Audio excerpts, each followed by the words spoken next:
오늘은 멸망을 자초하는 예루살렘이란 제목으로 말씀의 은혜를 나누겠습니다. 우리가 지금 이사야서 말씀을 이제 묵상하기 시작했는데요. 오늘 읽으신 이 3장 바로 앞에 있는 2장 마지막 절에 보면 이런 말씀이 나옵니다. 이사야서 2장 22절. 너희는 인생을 의지하지 말라. 그의 호흡은 코에 있나니 새말 가치가 어디 있느냐. 아멘.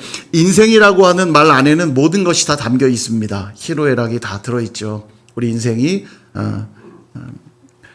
그런 것인데 그 인생이 하나님이 없다면 헛될 뿐이라고 말씀하고 계신 겁니다. 인생을 인생되게 하는 것이 바로 이 호흡인데, 이 호흡은 하나님이 주시는 것이기 때문에 하나님이 빠진 인생이라면 50년이 되었든 80년이 되었든 100년이 되었든 그 인생은 새말 가치가 없다, 그렇게 말씀하고 있는 거예요. 왜냐하면 하나님이 그 호흡을 걷어가시면 끝나기 때문인 것입니다. 이렇듯 남유다 백성들은 하나님 없이 살아가는 삶으로 멸망을 자초하고 있었고, 오늘 본문은 그 문제를 지적하고 있는 겁니다. 1절부터 7절까지는 유다 사회의 심판을 이야기하고 있고요. 8절부터 12절까지는 그 심판의 이유를 언급하고 계시는데, 자 한번 보십시오. 1절. 보라주 만군의 여호와께서 예루살렘과 유다가 의뢰하며 의지하는 것을 제하여 버리시되 곧 그가 의지하는 모든 양식과 그가 의지하는 모든 물과. 아멘. 너희가 의지하고 있는 모든 양식과 물들을 다 제거해 버리시겠대요. 여러분, 양식과 물은 우리 삶에 꼭 필요한 요소들인데 그 필수적인 것들을 의지하는 것이 뭐가 그렇게 문제가 되는가? 이게 무슨 얘기를 하시는 거냐면 신명기 8장 3절에 보면 이런 말씀이 있어요. 우리 같이 한번 읽어볼까요? 시작. 너를 낮추시며 너를 줄이게 하시며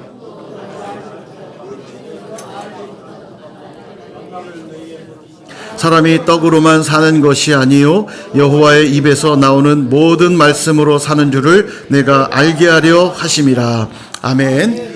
광야에서 이스라엘 백성들이 살아가면서 그들이 생명을 유지할 수 있었던 것은 매일매일 하나님이 내려주시는 만나라고 하는 양식이 있었기 때문입니다. 근데 이 만나를 먹으면서 이들이 기억해야 했던 것은 무엇이냐면, 너희는 만나라고 하는 떡으로 사는 존재가 아니라 여호와의 입에서 나오는 말씀으로 사는 존재라는 걸 잊지 말아야 한다는 거예요. 하나님은 매일매일 아침마다 만나를 내려주셨습니다. 그리고 무엇을 명령하셨냐면, 너희들이 아침마다 밖에 나가 너희들의 가족 수대로 먹을 것을 거둬들여라, 그렇게 말씀하셨어요. 다만 안식일에는 만나를 내려주지 않을 것이니 안식일이 있을 때에만 전날 이틀치를 거둬들여서 안식일에도 만나를 먹을 수 있도록 하라고 그렇게 명령을 하셨습니다.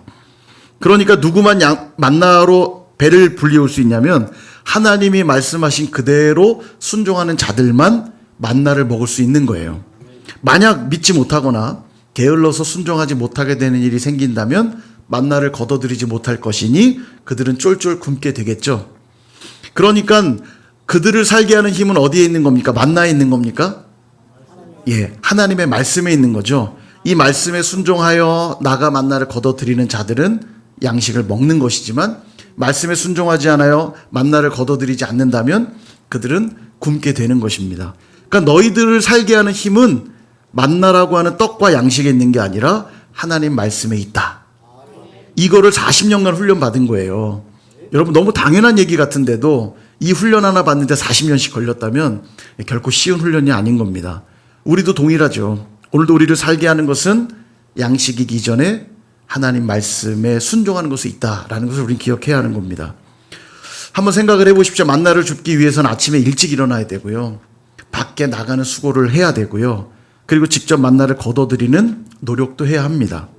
그러나 내가 아무리 수고한다 한들 하나님이 만나를 내려주시지 않는다면 내 모든 수고는 헛될 수밖에 없죠. 그러니까 하나님의 은혜가 주어질 때에만 내 노력도 의미 있는 것이 되는 거예요. 그러니까 하나님 빠진 인생은 새말 가치가 없다는 게 바로 그 뜻인 겁니다.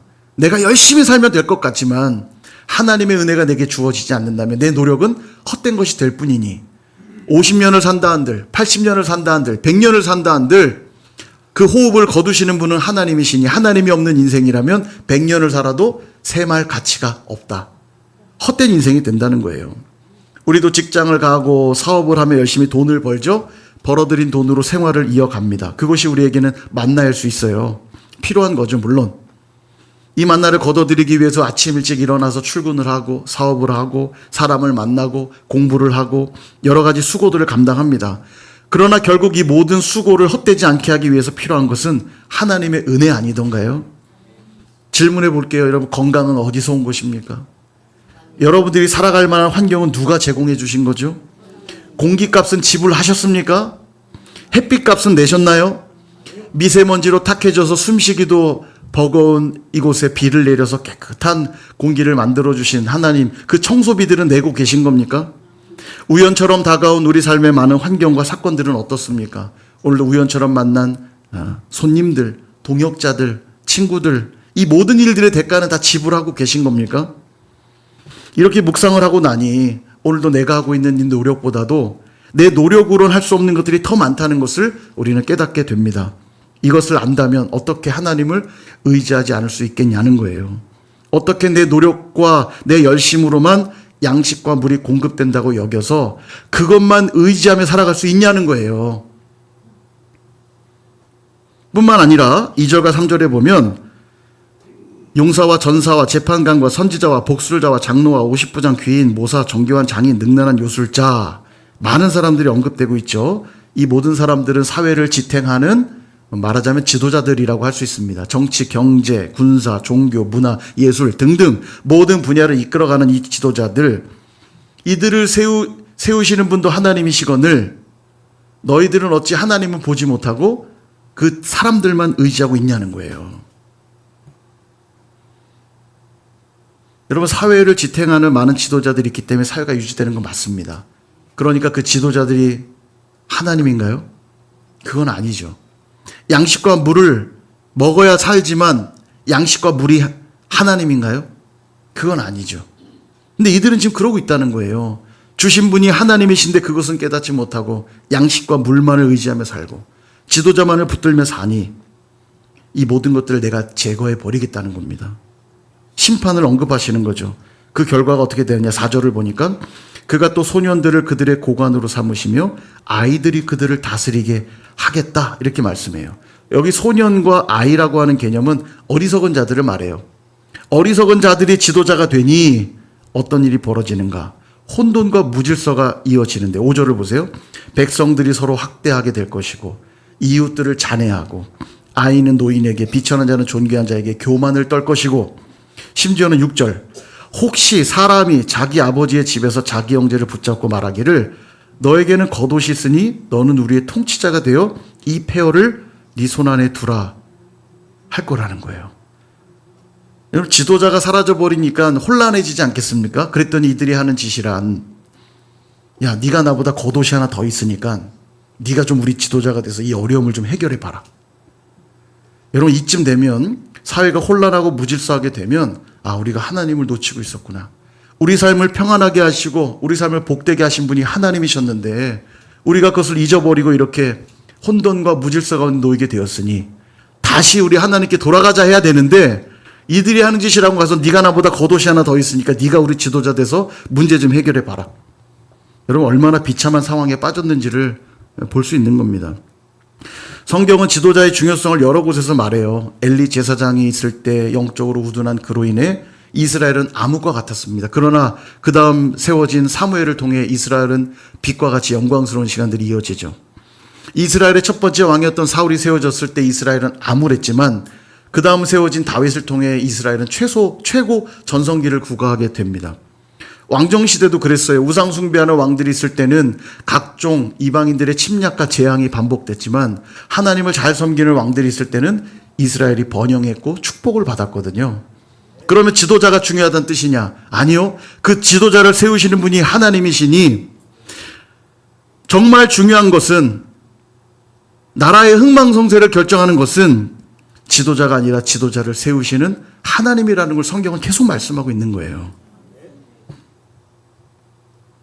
결국 너희들은 이제 심판을 받게 될 텐데 양식과 물이 없어지게 될 테니 너희들의 생활 기반들은 다 무너지게 될 것이고 지도자들이 다 제거될 테니 사회 질서도 붕괴되게 될 것이라고 심판을 선언하고 있는 겁니다.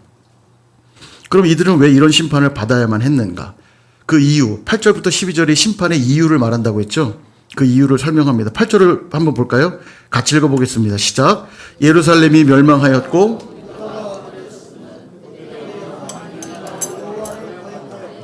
그의 영광의 눈을 범하였음이라. 아멘. 자, 너무 중요한 말씀인데요. 그들의 언어와 행위가 여호와를 거역하여 그의 영광의 눈을 범했기 때문이래요. 영광의 눈을 범했다는 게 뭐냐면 하나님이 버젓이 보고 계시는데도 영광의 눈, 하나님이 지금 내 앞에 계셔서 불꽃 같은 눈동자로 버젓이 보고 있는데도 하나님이 없는 것처럼 살았다는 얘기입니다. 영광의 눈을 범했다는 얘기가 그거예요. 부모가 이제 자녀를 부릅니다. 얘야, 그러면 네 대답해야죠. 그죠? 와서 밥 먹어라. 예. 이렇게 반응을 해야 정상인데 얘야 부르는데 대답을 안 해요. 와서 밥 먹어라. 그러는데 대꾸도 안 해요. 이게 영광의 눈을 범했다는 개념이에요.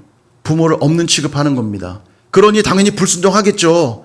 부모가 없다고 생각하는데 어떻게 순종을 하겠어요. 그죠? 여러분, 불순종의 본질이 이겁니다. 어떤 행위 했느냐 안 했느냐가 본질이 아니고 하나님을 없는 것처럼 여기는 게 불순종의 본질이에요. 보십시오, 여러분. 와서 밥 먹어라 라고 했는데 저 먹고 싶지 않아요 라고 답하면 불순종한 겁니까? 아니에요. 그죠? 반응한 거니까. 제가 지금 속이 안 좋아서 이따가 먹을게요. 분명 부모는 먹으라고 했는데 안 먹었으니까 불순종입니까? 아니에요. 여러분, 불순종하냐 순종하냐의 문제는 행위를 했느냐 안 했느냐가 본질이 아니에요. 순종과 불순종의 본질은 하나님의 존재를 인식하고 그분 앞에 경외함으로 반응했느냐 안 했느냐가 중요하다고요. 그러니까 내가 오늘 불순종하고 있는 것은 하나님의 존재를 무시하고 있다는 뜻인 겁니다. 이게 영광의 눈을 범했다는 개념이에요. 순종할 수가 없죠. 그분을 무시하고 있는데 어떻게 순종을 하겠어요. 그러니 당연히 그들의 언어와 행위가 타락할 수밖에 없고, 그래서 하나님이 임재를 거두시겠다는 거예요. 내가 불꽃 같은 눈동자로 내가 너를 지켜주었고 보호해 주었고 양식을 주며 물을 주며 지도자를 보내 너희들의 사회를 안정되게 해주었거늘 너희들은 나를 없는 취급하며 그 영광의 눈을 범하고 있으니 이제는 내가 그 임재를 거두겠다는 거예요. 양식과 물을 제하여 줄 것이고 지도자들을 제거하니 그들의 삶에 벌어지는 게 뭡니까? 생활의 기반이 무너지게 될 것이요 사회 질서가 붕괴될 거라는 거예요. 여러분, 이게 되게 중요한 개념인데, 여러분, 이 생활의 기반이 무너지고 사회 질서가 무너지는 게 심판의 내용입니다. 우리는 이 하나님이 계시고 안 계시고의 본질을 놓치게 되면 내가 돈을 더 많이 벌면 안정되겠지, 내가 더 높은 자리에 올라가면 행복해지겠지라고 생각하지만 행복의 본질은 거기에 있지 않습니다. 하나님이 오늘도 내 인생을 붙들어 주시면 오늘도 나는 평안하고 질서 있고 안정된 삶을 살지만 하나님이 계시지 않으면 아무리 돈이 많고 아무리 높은 자리에 올라가도 불안하고 염려되는 삶을 살아가는 거예요. 어떤 이들은 비록 좀 가난해도 조금 사람들이 볼 때 볼품 없어 보여도 평안하고 안정된 삶을 사는가 하면 누군가는 많이 가졌어도 불안 속에 살아가는 겁니다. 그 본질은 소유에 있지 않고 오늘 내가 하나님과 어떻게 관계 맺고 살아가느냐 있다라는 거예요. 그러니까 내 삶의 생활의 기반이 자꾸 무너지고 삶의 질서가 무너지고 있다면 돌아보셔야 되는 거예요. 내가 오늘도 혹시 심판 가운데 있지는 않는가? 하나님이 그 임재를 내게서 거두고 계시진 않는가? 이를 돌아봐야 다시 하나님께 돌아갈 수 있는 겁니다. 근데 이들은 지금 그걸 하고 있지 않는 거예요. 10절과 11절을 보면 너희는 의인에게 복이 있으리라 말하라. 그들은 그들의 행위의 열매를 먹을 것이며 11절 악인에게는 화가 있으리니 이는 그의 손으로 행한 대로 그가 보응을 받을 것임이니라. 아멘. 자, 의인은 의인의 행위가 있으니 의의 열매를 먹을 것이고 악인은 악한 행위가 있으니 악한 행위대로 보응을 받을 거라는 거예요. 자, 그럼 의인이냐 악인이냐 가르는 기준이 중요하겠죠? 의인과 악인을 가르는 기준은 뭘까요? 예, 하나님이시고 하나님의 말씀이 기준이죠. 이 선을 넘어가면 안 돼 라고 하면 이 말씀이 선언되는 순간 이 말씀을 넘어가는 자는 범한 게 되는 것이고 넘어가지 않는 자는 안 범한 자가 되는 거죠. 그러니까 하나님이 우리에게 말씀을 주셨기에 이 말씀이 의인과 악인을 가르는 기준이 되는 겁니다. 근데 아까도 말씀드렸지만 영광의 눈을 범하고 있는 이들에게는 하나님이 내게는 없는 것과 같고 하나님의 불꽃 같은 눈동자를 무시하고 있으니 말씀을 범할 수밖에 없잖아요. 그런 이들의 삶엔 심판이 임하는 것이고 혼돈과 무질서 가운데 놓이게 되는 것입니다. 사랑하는 여러분, 이 길의 끝에는 벼랑이 있다고 알려주었다면 가야 합니까? 말아야 합니까? 간다면 어리석은 자일 거예요. 모르면 몰라서 그렇다 치지만 알게 되었다면 그 길로 계속 가는 자는 어리석은 자들이 수밖에 없을 거예요. 근데 지금 이스라엘 백성들은 이 길의 끝은 멸망이라고 말씀해주고 있는데도 계속 그 길을 향해 가고 있으니 멸망을 자초하고 있는 겁니다. 뭐 까짓거 죽으면 되지 뭐. 그러고 가고 있는 거예요. 이것보다 완고하고 교만하고 어리석은 모습이 어디 있겠습니까?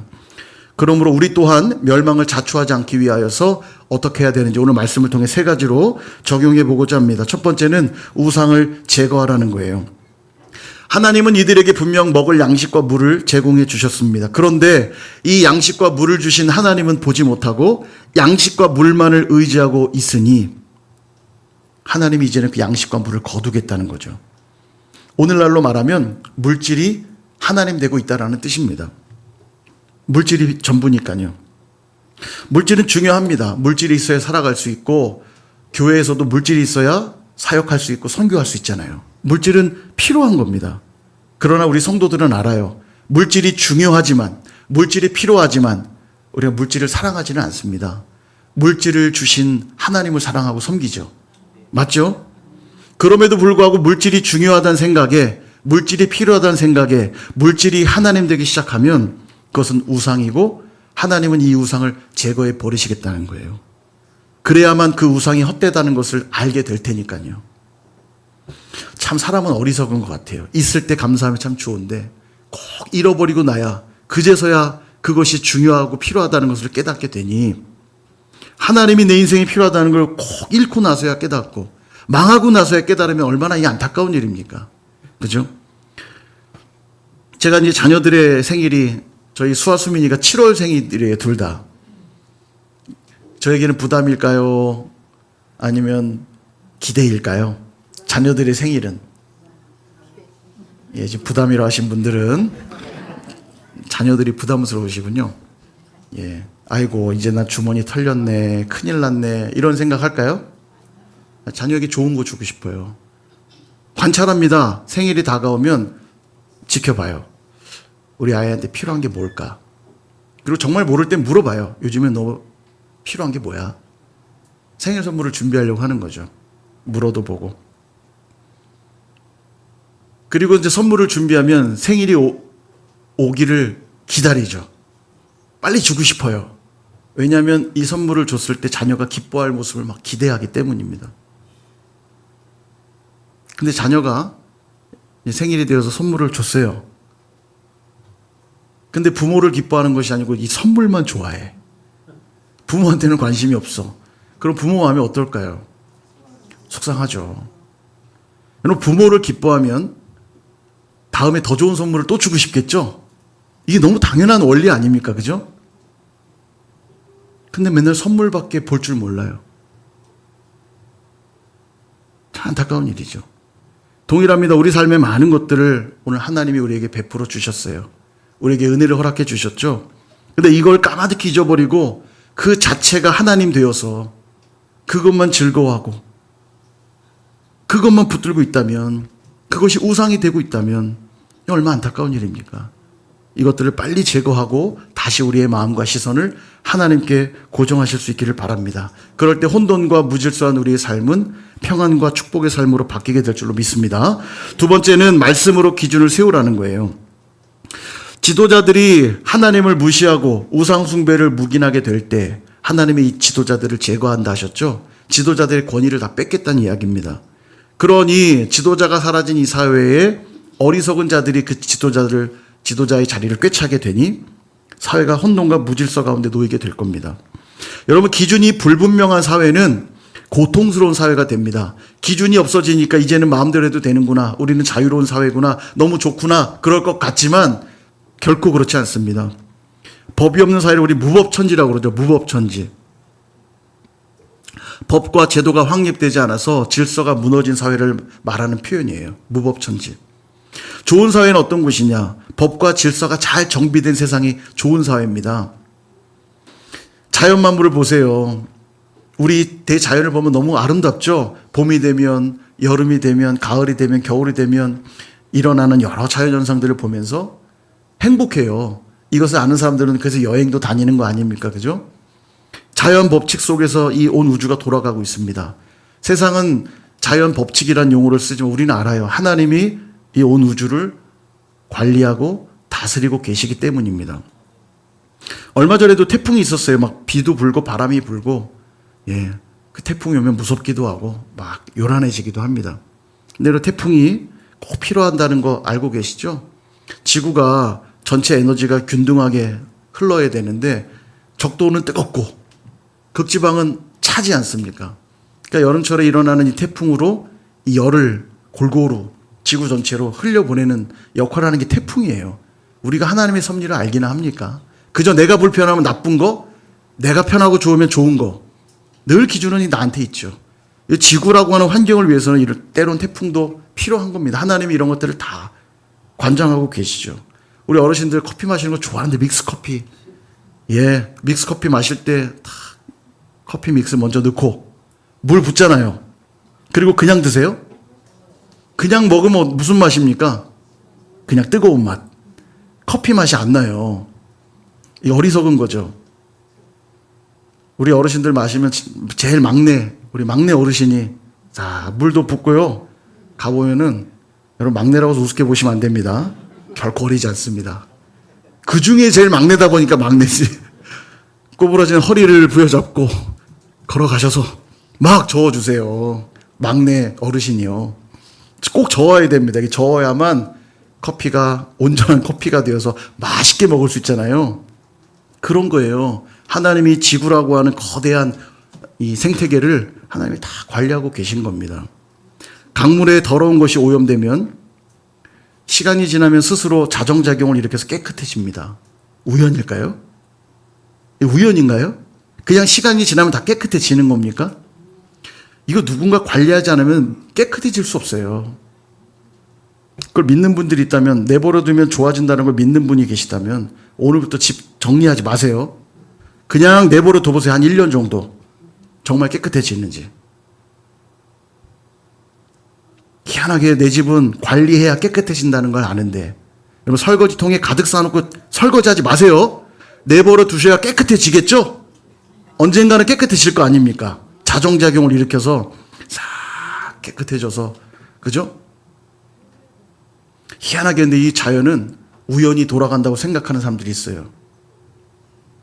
결코 그렇지 않습니다. 생태계 마찬가지예요. 동물들이 잡아먹고 잡아먹히고, 너무 잔인해, 불쌍해, 힘없는 동물들 어떡해. 아닙니다, 여러분. 이거 하나님이 다 생태계를 보호하는 이 먹이사슬 체계에 의해서 생태계가 다 보호되는 거거든요. 우리나라가 호랑이와 늑대가 있던 나라입니다. 그죠? 호랑이와 늑대가 많이 있었어요. 근데 사람들에게 피해를 준다는 생각에 다 잡아 없앴습니다. 지금 멸종됐어요. 우리나라에서 호랑이랑 늑대가 없습니다. 그러면 평안하고 안정한 생태계가 만들어졌겠죠? 아니에요. 지금 심각합니다. 최종 포식자들이 없어지니까 고라니 같은 걸 잡아먹을 동물이 없으니까 이 고라니가 번식력이 엄청 강하거든요. 고라니가 얼마나 많은지 막 난리예요. 그래서 각 지자체들이 한 마리 잡아오면 30만 원씩 돈 주고 그랬어요. 그래갖고 이 엽총 들고 다니면서 고라니만 잡는 사람들도 있었어요. 근데 아무리 잡아도 해결이 안 되는 거예요, 이게요. 어떻게 해결될까요? 호랑이랑 늑대가 생기면 해결되는 거예요, 이게요. 하나님이 그렇게 만들어 놓으셨기 때문이에요. 그래서 지금 늑대 복원운동 같은 거 합니다. 고라니를 아무리 잡아도 해결이 안 되니까 고라니가요, 이 먹을 게 없으니까 나무 껍데기까지 다 지금 씹어먹고 있거든요. 생태계가 오히려 파괴되고 있는 거예요, 이게요. 그래서 지금 늑대 복원운동 같은 걸 하는데 이게 참 신기하다는 생각이 들어요. 대자연은 하나님의 명령 속에서 환경을 유지하고 생태계가 지켜지는데 참 인간이 약한 게, 인간은 그 깨끗한 강물을 더럽게 오염시켜버리고요. 동물들 막 멸종시켜갖고 생태계를 파괴하는 게 사람이에요. 참 사람이 무서운 존재입니다. 근데 이 돌아가는 지구의 모든 환경들이 다 우연일 수 없겠죠. 여러분이 과학적으로도 다 확인된 사실입니다. 연력학 제1법칙이 뭐예요? 에너지 보존 법칙. 우주에 있는 모든 에너지는 변화가 없다는 거예요. 이 고정계 안에 모든 에너지는 더 늘거나 줄지 않는다. 근데 놀라운 건 연력학제 2법칙입니다. 에너지는 다 보존되는데, 유지되는데, 연력학 2법칙, 엔트로피 법칙, 엔트로피가 증가한다는 거예요. 에너지 이동 흐름이. 무질서가 증가한다는 겁니다. 자, 말이 좀 어렵죠? 그냥 아주 쉽게 피부에 와닿게 설명드리면, 김치 내버려두면 어떻게 되죠? 뭐 신김치 좋아하면 방법 없는데 내버려도 그냥 쉬어버리죠. 그래서 어떻게 하세요, 여러분? 김치 냉장고에다 집어 넣으시죠. 음식도 내버려두면 다 부패해버립니다. 냉장고에다 넣으시죠. 음식 내버려두면 더 싱싱해지고 더 맛있어지죠. 그렇게 믿으시는 분 안 계실 겁니다, 아마. 다 부패하니까 넣고. 내 방은 내버려두면 어질러지니까 매일매일 청소하고 관리하죠. 기계는 계속 사용하면 더 기계가 잘 돌아가는데요. 내버려두면 기계가 망가져요. 깨끗한 집을 만들어 놓고 내버려두면 새 집으로 유지될 것 같지만 폐허가 돼버립니다. 이게 희한해요. 이게 다 무질서가 증가하는 쪽으로 가는 거거든요. 그러니까 우연히 더 좋아지고 우연히 더 깨끗해지고 우연히 더 뜨거워지고 우연히 더 건강해지는 그런 일은 없어요. 그것이 무질서를 향해 가지 않도록 하려면 에너지가 있어야만 된다고요. 김치가 쉬지 않으려면 에너지를 들여서 냉장고를 돌려서 보관해야만 쉬지 않을 수 있는 것이고, 음식이 부패해지지 않으려면 역시 에너지를 들여서 냉장고에다 관리를 해야 음식이 보존이 되는 거예요. 동일합니다. 하나님이 그래서 손을 놓으시고 눈을 감아버리시면 그 사회는 아비규환이 되는 거예요. 내버려두면 망하는 쪽으로 가는 겁니다, 전부 다. 그래서 지금도 하나님은 그 손으로, 그 불꽃 같은 눈동자로 지키시고 보호하시는 거예요. 근데 이걸 거두시는 순간 어떻게 되는 겁니까? 아비규환이 되는 거예요. 혼돈과 무질서가 가득한 세상이 되는 겁니다. 동일합니다. 우리 삶에도. 그래서 하나님이 다스리시고 주관하실 때에만 우리는 평안하고 안전한 삶을 살아갈 수 있어요. 그래서 오늘도 우리를 붙들어 주시는 말씀의 기준이 필요한 겁니다. 말씀 없이 살아가는 게 자유가 아니라 내게 말씀이 있어서 그 말씀이 기준될 때 그것이 내게 진짜 자유가 되고 그것이 질서가 되고 평안이 되는 거예요. 그렇게 늘 말씀을 통해서 하나님의 영광스러운 임재 가운데 살아가시는 저와 여러분 되시길 주님의 이름으로 축복합니다. 마지막 세 번째는 기도로 감각을 회복하라는 겁니다. 9절 말씀도 같이 한번 읽어보겠습니다. 시작. 그들의 안색이 소돔과 같으니 그들의 영혼에 화가 있을진저 그들이 재앙을 자취하였도다. 아멘. 자, 여기 보니까 소돔의 죄악을 이야기합니다. 죄 때문에 소돔이 망했죠. 죄 때문에 망했는데 이 죄악이 얼마나 관영한 도시였냐면 죄를 결코 부끄러워하지 않았어요. 롯의 집에 찾아온 그 천사인지 몰랐겠죠. 되게 아름다운 형상으로 보였을 겁니다. 아주 아름답고 멋진 사람들 내놔, 우리가 관계하게. 이게 결코 부끄러운 일이 아니었어요. 내놔. 그때 롯도 뭐라고 답해요? 그들은 나를 찾아온 손님이니 내 딸 내줄 테니까 그냥 가라. 여러분, 이게 아무렇지도 않은 도시, 이 타락한 도시입니다. 죄가 부끄러운지를 모르는 도시. 요즘 촉법 논란이 상당하죠. 법에 접촉되지 않는 아이들, 만 14세 미만의 아이들은 형사처벌을 받지 않아요. 물론 뭐 보호 처분들이 있긴 합니다만 형사처벌 대상이 아니어서 보호자가 오면 돌려보내기도 하고, 그죠? 근데 이게 요즘 사회적으로 논란이 되고 있습니다. 제가 며칠 전에 뉴스를 봤더니 12살인가 13살 된 아이가 길에 세워진 SUV를 타고 도주한 거죠. 그래가지고 대전 시내를 막 돌아다니다가 결국 기둥을 받고 이제 멈추게 되면서 나중에 잡혔는데 이 촉법 소년인 거죠. 형사처벌할 수가 없는 거예요. 근데 아이들이 요즘에 그걸 알고 역이용한 아이들이 좀 늘고 있는 겁니다. 또 다른 뉴스 보니까 이 PC방에 가서 사람이 없는 시간에 가고 소화기로 SNS 찍어 올리려고 뭐 그런 거죠. 가가지고 소화기로 막 PC방을 소화기로 잔뜩 엉망을 만드는 거예요. 컴퓨터 뭐 다 망가지는 거죠. 그리고 찍어가지고 그런 거 올리고. 그런 짓거리를 해도 괜찮다는 거 아는 거예요. 그래서 요즘 촉법 논란이 돼서 연령을 낮추자. 그럼 질문, 연령 낮추면 해결될까요? 이게 이 아이들의 문제라고 생각하십니까? 우리 사회가 어느덧 죄에 대해 둔감해지고 있다는 반증이에요.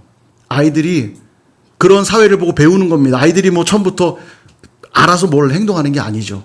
이 사회가 그렇게 흘러가고 있기 때문에 죄에 대해 둔감해지는 사회가 되고 있다는 반증인 겁니다. 이게요. 왜 이런 일들이 벌어지는가? 죄에 대한 감각들이 사라지고 있기 때문이에요. 그도 그럴 것 같이 너도 짓고 너도 짓고 너도 짓는데 나도 좀 지으면 어때요? 다 그렇게 사는데. 그게 둔감해지는 거예요. 한두 명이 컨닝할 때는 컨닝하는 애들이 불편합니다. 걸리면 안 되라는 생각으로 조심하거든요. 모두가 컨닝하고 있을 때 컨닝 안 하는 애들이 불편합니다. 야, 바보같이 너는 왜 안 보냐? 그렇게 말해요. 제가 이제 중국에 있을 때 중국 유학생들이 컨닝 진짜 많이 하거든요. 교회 와서 자랑해요. 안 걸렸다고. 안 걸린 게 자랑할 일입니까? 컨닝 안 한 게 자랑이 돼야 되는데 모두가 다 컨닝을 하니까 야, 나 컨닝했다. 안 걸렸다. 나도 좀 알려줘. 어떻게 하는 거야? 제가 예전에 조교할 때 보니까 별의별 컨닝이 다 있습니다. 기가 막혀요. 예, 여러분 상상을 초월합니다. 책상 위에 뭘 써놓는 거 이런 건 기본이고요. 그래서 요즘 아이들 시험 볼 때 교실 바꾸는 거 아시죠? 다 일어나 그리고 교실을 바꿔서 시험 봐요. 미리 알려주지 않습니다. 왜냐하면 자기가 써놓은 걸 보고 컨닝하면 안 되니까. 이런 건 기본이고요. 애들이 이거 바꾸는 거 아니까 제가 이제 대학교 조교할 때 OH 필름, 이제 투명한 필름에다가 복사를 딱 해가지고 잘라요. 이렇게 필통에 넣을 수 있게끔. 그 다음 필통에 넣으면 자리를 바꿔도 필통은 갖고 다니잖아요. 그러니까 다 잘라가지고 가면은 필름이기 때문에 책상 위에 딱 꺼내놓으면 감독관이 볼 때 안 보여요. 이 투명한 필름이기 때문에. 책상에 써놓은 것 같은 효과가 있는 거죠. 잘라놨기 때문에 필요한 거 연필 꺼내는 것처럼 꺼내서 탁 책상에 올려놓고 보고 쓰는 거예요. 이렇게. 제가 다 잡아냈는데 와, 이거 기똥차다. 모자 위에 컨닝 페이퍼 넣고요. 그래서 시험 볼 때 꼭 모자 쓰고 온 애들이 있어요. 여자들은 짧은 치마 입고 옵니다. 치마 안쪽에 컨닝 페이퍼 넣어요. 짧은 치마 볼 수 없잖아요. 여기 성추행 아닙니까? 그거 어떻게 봐요? 일부러 짧은 치마 입고 그 안에다 페이퍼 넣고요. 와, 그리고 나와서 난 오늘도 컨닝해서 부끄러워할 줄 아세요? 야, 나 오늘 안 걸렸다. 우와, 또 대단하다. 나도 좀 알려줘. 그런 세상이 되고 있다는 얘기예요. 죄에 대해 둔감해지면 오히려 죄 짓고 자랑한다고요. 모두가 다 깨끗할 땐 더러운 사람 한두 명이 딱 티가 나는데 모두가 더러우면 불편하지 않습니다. 전혀. 여러분 감각이 사라지는 게 그래서 무서운 거예요. 에베소서 4장 18절에서 19절에 보면 이렇게 말씀합니다. 그들의 총명이 어두워지고 그들 가운데 있는 무지함과 그들의 마음이 굳어짐으로 말미암아 하나님의 생명에서 떠나 있도다. 그들이 감각 없는 자가 되어 자신을 방탕에 방임하여 모든 더러운 것을 욕심으로 행하되. 아멘. 하나님의 생명에서 떠나 있는 자들은 감각 없는 자가 되어서 방탕하고 욕심으로 행해도 모르는 거예요. 그냥 사는 겁니다. 그러니 그들은 새 사람을 입을 수 없다고 에베소서 말하고 있는 거예요. 우리 육신도 뭐가 제일 무서운 겁니까? 몸에 감각이 없는 게 무서운 거예요. 몸이 아프면 어딘가 불편함을 느껴야 치료도 받고, 그죠? 더 건강함을 유지할 수 있는 겁니다. 어딘가 불편하면 태가 나는 게 이상한 게 아니에요. 정상입니다. 근데 몸이 정말 많이 망가진 사람들은 어디에 조금 이상하게 생겨도 태가 안 나요. 그러니 점점 더 큰 심각한 질병에 놓이게 되고 생명의 위협까지 받게 되는 거예요. 동일합니다. 우리 영혼도 죄에 대한 감각이 사라지기 시작하면 편하다 여길지 모르지만 죽어가는 과정인 거예요. 그래서 죄 가운데 살아도 별일 없네 라고 생각하면 계속 죄 짓고 사는 겁니다. 그러나 별일이 없는 걸까요? 아닙니다. 11절에 이렇게 말씀하셨잖아요. 악인에게는 화가 있으리니 이는 그의 손으로 행한 그대로 그가 보응을 받을 것이다. 아멘. 여러분 악인이 악을 행하면 악한 일에 대한 보응을 받게 돼 있다고 말해요. 오늘 아무 일도 없다고 괜찮은 게 아니라 그 악한 일을 행한 것에 대한 보응을 받게 된다고 말하고 있어요. 그러므로 우리에게 필요한 게 영적 감각입니다. 죄가 있다면 죄에 대해 슬퍼하고 의에 대해서는 기뻐할 수 있는 이 영적 감각이 우리에게 필요해요. 죄를 지을 수 있어요. 우리는 우리의 본성이 죄이기 때문에 죄를 안 짓고 살 수는 없어요. 그러나 죄를 지었다면 그 죄가 불편하고 죄에 대해 슬퍼할 수 있어야 돼요. 그럼 회개하고 돌이킬 수 있잖아요. 매일매일 샤워하는 사람이 하루만 샤워 안 하면 찝찝해집니다. 그죠? 그런 감각이 있어야 매일매일 자기를 청결하게 유지할 수 있는 것처럼 죄에 대한 감각들이 필요해요. 그게 바로 기도입니다. 기도. 매일매일 내 몸을 샤워로 깨끗이 씻어야만 조금만 몸에 땀이 나거나 불편함이 생기면 내가 또 씻어야겠다라고 하는 감각이 있는 것처럼 매일매일 깨어 기도해야만 오늘도 내 삶에 죄가 들어온다 할지라도 이것이 마음에 찔림이 되고 불편함이 되고 회개하고 돌이킬 수가 있어요. 그게 바로 기도라고요. 기도. 말씀은 우리 삶을 붙들어주는 기준이라면 그 말씀대로 살아가기 위한 영혼의 감각은 기도인 겁니다. 그래서 우리 삶은 말씀과 기도의 두 기둥을 반드시 세우셔야 되는 거예요. 말씀을 정리합니다. 사랑하는 여러분, 어제 끝난 여름 성경학의 주제가 체인지업이었어요. 변화입니다. 변화. 근데 아이들의 교육이 참 좋은 게 뭐냐면 아이들은 막 어려운 미사여구 이런 거 안 쓰고 직접적인 언어들로 가르치니까 참 교훈이 돼요. 그래서 어제 구호가 있었는데 구호가 뭐냐면 생각 업, 말 업, 행동 업, 체인지 업 이거예요. 한번 따라해 볼게요. 업 할 때만 하시면 돼요. 이렇게 주먹 쥐면서 제가 이제 구호 외치면 생각 그럼 업, 말 그럼 업, 행동 업, 그리고 다 함께 체인지 업 하시는 거예요. 어린아이의 마음으로 한번 해볼게요. 생각, 말, 행동, 체인지 예. 변화란 그런 겁니다. 생각이 변화되는 것이고 말이 변화되는 것이고 행동이 변화되는 거예요. 이거 얼마나 쉬워요. 그죠? 아이들의 언어가 참 직접적이어서 좋아요. 하나님이 빠진 인생은 샘할 가치가 없다고 말씀하셨습니다. 그러므로 단 하루를 살아도 샘할 가치가 있는 인생이 되려면 오늘부터 체인지업 하셔야 돼요. 뭐든지 늦었다 할 그때가 가장 빠른 때이고 그날이 바로 오늘이고 지금이라는 사실을 기억하십시오. 그래서 이번 한 주도 멸망을 자초하는 자들이 아니라 체인지업 하셔서 하나님이 약속한 축복을 누리시는 저와 여러분 다 되시기를 주님의 이름으로 축원합니다.